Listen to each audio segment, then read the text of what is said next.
প্রযুক্তি বিশ্ববিদ্যালয়ে চাকরি করে হেগুন ন হ্যাঁ এখন তো মোবাইল না টিভি ওরে আনিস কাকা জানি আসসালামু আলাইকুম ওয়ালাইকুম আসসালাম ভাই ভালো আছেন নি জানাম নে যাইয়ে তো এমনি রোগী ভাই ওকে গেছি ডাক্তারি করছি বুঝছি রোগী এখানে লাফার রোগী এখানে এবার বুঝলি কোনো রোগ টোক নাই আমরা হ্যাঁ ভাই কি গো বাবু মোবাইল দিকে খেল কোনো কথাবার্তা নাই মুরব্বী যার কোনো সালামাতি নেই তো হ্যাঁ কি অবস্থা আরে কাকা কোয়েন না দেশের অবস্থা তো ভালো না ওইদিকে আমাদের ওই যে মাইনান স্কুল কলেজের বিমান বিধ্বস্ত হয়ে আসলে অনেক শিক্ষার্থী মরে গেছে দেশের পরিস্থিতি খারাপ আমরা আসলে মোবাইলে দেখতেছি বিষয়টা আজ তো মনে করছি ফ্রি ফায়ার গেল ফ্রি ফায়ার গেল আরে কাকা কি কমু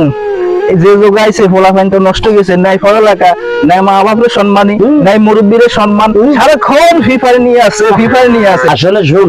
দেশের প্রত্যেকটা মা বাবা চিন্তা করতে তাদের ছেলে মেয়ে কোথায় যাচ্ছে কি করতেছে এবং কোন পর্যায়ে আছে কার সাথে চলতেছে কার সাথে ফিরতেছে তাদের মা বাবা যদি চিন্তা না করে তারা জীবনে ভালো হইতো না ঠিক আছে মধুর লগে একটা গাঞ্জলির লগে একটা গাঞ্জলি হুজুরের লগে একটা হুজুর হইব আর যদি ভালো একটা শিক্ষিত ছেলের লগে একটা শিক্ষিত হইব আর যদি ভিপারের লগে ভয় থাকে তো ঠিক আছে আনন্দ করুন হীরা করি খাইতে হয়